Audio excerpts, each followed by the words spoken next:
Mamma mia che tensione la gara di Valencia. Sembrava facile, ma ogni tentativo di sorpasso, ogni rumore in sottofondo di moto che scivolava nella ghiaia mi si gelava il sangue. Alla fine Pecco e Ducati sul tetto del mondo meritatamente. A fine video vi lascerò tutti gli appuntamenti di EICMA e soprattutto dove avrete l'occasione di acchiappare un mio casco della stagione che è appena conclusa. Durante la sigla avrete giusto il tempo di iscrivervi al canale, lo sapete, per voi è gratis, ma per me fa una gran differenza. Nell'intro giustamente non ho parlato di Redding che era nel titolo. Difatti, prima di fiondarci su Pecco e Ducati, svisceriamo un argomento che ha fatto molto discutere in questo ultimo periodo: il peso minimo dei piloti. Portavoce di questa protesta Redding, che con una serie di post polemici ha voluto attirare l'attenzione della FIM a interrogarsi sulla questione. Anche in MotoGP non sono stati a guardare e Marini gli ha dato più o meno ragione, diciamo. Sarò molto sintetico. Partiamo dal presupposto che i modi di Redding non mi sono mai piaciuti e non l'ho mai apprezzato particolarmente. Soprattutto in questo caso lamentarsi del peso è un po' come se uno alto 1,60 che gioca a basket chiedesse di punto in bianco di abbassare i canestri perché lui non ci arriva. Non te lo ha ordinato il medico di correre in moto, caro il mio Scott. Giustissimo riconoscere il valore di un pilota di 80 kg e passa, come lo sono io oltretutto, che se la lotta con dei fantini che pesano anche 15 kg di meno. Ma dal mio punto di vista è difficile applicare una zavorra, perché a quel punto lo svantaggio si capovolgerebbe completamente. È molto più complicato inserire una zavorra su una moto rispetto ad avere il peso addosso sul proprio fisico, nei muscoli, nelle ossa, insomma addosso. Il motivo è molto semplice: quando si inserisce un peso nella moto, oltre a rallentare l'avanzamento perché appunto c'è più peso, basti pensare quando voi girate in giro in moto con la zavorrina o qualche vostro amico sul sedile posteriore, vi accorgete proprio che la moto è più pesante nei cambi di direzione, accelerate, si impenna di più e di conseguenza è proprio più lenta nell'avanzare. Incasina in maniera non trascurabile il bilanciamento della moto, quindi il pilota leggero si ritroverà ad avere una moto più pesante e con una peggiore guidabilità. Stabilire quanto sia l'handicap giusto di zavorra per pareggiare gli svantaggi del pilota grosso è un lavoro veramente complesso. Secondo il mio modestissimo parere sarebbe molto più indicato permettere ai piloti più grossi di disporre di qualche cavallo in più, in modo da non svantaggiare i più leggeri ed pareggiare un minimo le prestazioni sul rettilineo. Ovviamente solo se proprio bisogna fare qualcosa. E so già cosa state pensando: ma se sono già a un livello estremo tirati fino all'ultimo cavallo, come si fa a fare una roba del genere? Per esempio, se tutti i team usassero delle benzine standard a 100 ottani, per fare un esempio, e invece ai piloti più pesanti gli si permettesse di usare benzine con più alte prestazioni, si avrebbero quelle differenze di 2 o 3 cavalli che andrebbero un minimo a equiparare le prestazioni. Comunque ditemi anche voi cosa ne pensate qui sotto nei commenti, perché sono curioso. Tornando a Redding, quando correva in Ducati era tutto perfetto sotto il profilo motore, perché del resto vi ricordate anche lì ce n'era da discutere, ma insomma sotto termini velocistici era tutto a posto. Adesso che è in BMW questo sembra il primo problema cardine che bisogna mettere a posto. Anch'io, come detto prima, ho lo stesso problema, sono 1,83 per 82 kg, non ho mai avuto le migliori velocità e non mi sono mai potuto permettere di tentare la gomma più morbida. È ovvio che pesando di più consumi di più anche le gomme, però non mi sognerei mai di chiedere una zavorra per quelli più piccoli. Un mio problema personale non deve andare a intaccare un mio avversario. Io a parti invertite sarei incazzato come una biscia, giustamente. Bisognerebbe lavorare un po' di più su se stessi, oppure cercare quel qualcosina di più nel motore che ti aiuti, o come detto prima un qualcosa che pareggi le prestazioni senza andare a intaccare anche tutti gli altri settori della guida, perché altrimenti gli avvantaggiati diventano quelli grossi, non quelli piccoli. Mi azzarderei a dire più gas e poche palle. Nella prossima vita andremo a giocare a calcio, così saremo tutti più felici. Tornando alla MotoGP, che dire? Bravi. Dopo 15 anni dall'ultimo titolo di Casey Stoner nel 2007, Ducati campione del mondo con pilota italiano.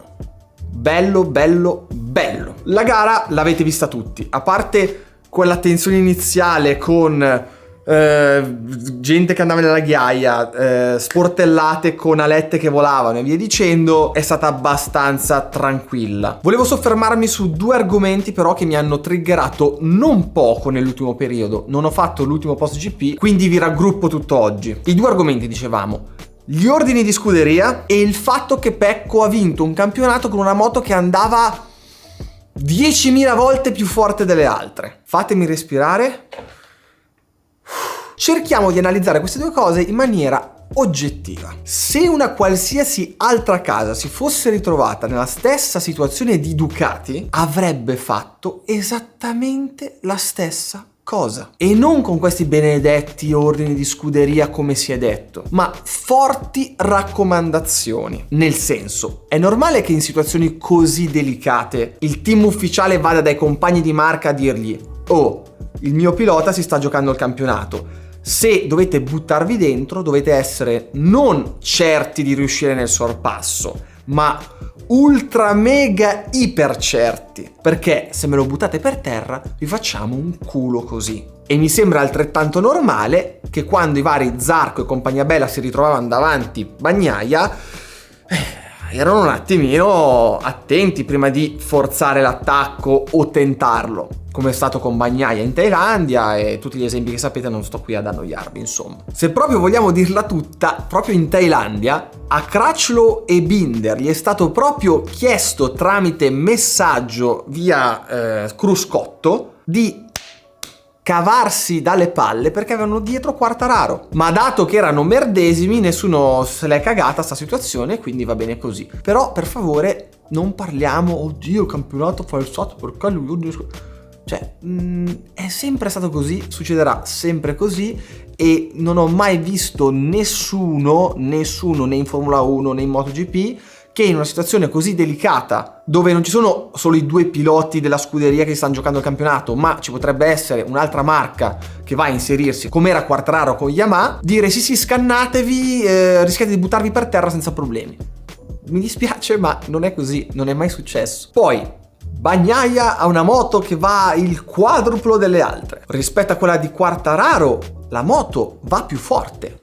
È sotto gli occhi di tutti, si prende 10-15 all'ora sul dritto. Quartararo sta correndo con un motore del 2020, come ha detto anche Lynn Jarvis. Difatti Fabio, ad aver fatto questo campionato, è un fenomeno, non ci sono altre parole per descriverlo. Ha tirato fuori il massimo da questa benedetta moto. Però cosa vogliamo dire a Hamilton che ha vinto quello che ha vinto con la Mercedes, che lottava solo col compagno di squadra? Cosa vogliamo dire a Schumacher quando aveva una Ferrari incredibile e ha vinto per 1 miliardo di anni di seguito? Tutti in ogni caso hanno battuto il loro compagno di squadra, che qualche anno era più forte, qualche anno era meno forte, così come Bagnaia quest'anno all'interno di Ducati, dove non aveva un compagno ma ne aveva altri 7 che correvano con la stessa moto, chi più sviluppata, chi meno sviluppata, ma comunque c'erano alcuni dei talenti più promettenti di questa MotoGP. Vedi Bastianini, vedi Jorge Martin, vedi Miller, che comunque, cioè, è un signor compagno di squadra. Tutti sono partiti da zero e Bagnaia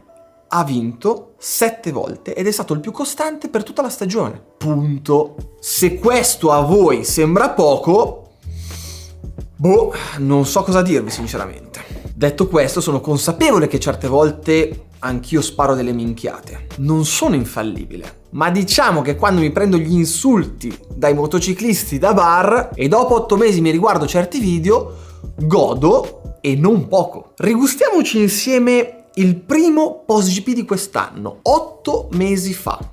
Secondo me Pecco è pronto. Per tutti i tifosi, l'anno scorso è stato quello della completa maturazione e quest'anno non vedo nessuno in forma come lui, a parte Quartararo, ma adesso ci arriviamo. Martin, talento pure cristallino, ma secondo me un pochino da sgrezzare. È esattamente nella situazione di Bagnaia dell'anno scorso. Tantissima voglia di dimostrare, ma spesso al limite e oltre. Come successo a Portimao, perché quando prendi quelle trone, anche se sei giovane, un minimo ti segnano e ti fanno imparare. Però è un processo nel quale ci vuole un po' di tempo. e una certa arrivi in quel momento di magia totale come è stato quello di Bagnaia nelle ultime gare dell'anno scorso, dove non ti ferma più nessuno. Quindi per questo motivo lo vedo ancora come un pilota che deve migliorare le prime gare per poi raccogliere i frutti verso la fine dell'anno, e poi nel 2024 Honda è stata costretta a prendere questa via perché con Marquez infortunato non potevano andare a sensazione, quindi hanno dovuto ascoltare un po' più campane e guardare alle altre marche, e soprattutto hanno scelto una filosofia più friendly. Questa cosa sarà utile anche per Marquez? Secondo me no. Ebbene sì, poi per le schedine ci organizziamo per il 2023. Andate tranquilli. Scherzi a parte, non vedo l'ora di darvi l'annuncio per il 2023 direttamente a EICMA sul palco di Ducati. Me la sto tenendo dentro veramente da tanto tempo. Non vedo l'ora appunto di vedervi tutti lì, e come al solito gas, e ci vediamo al prossimo video.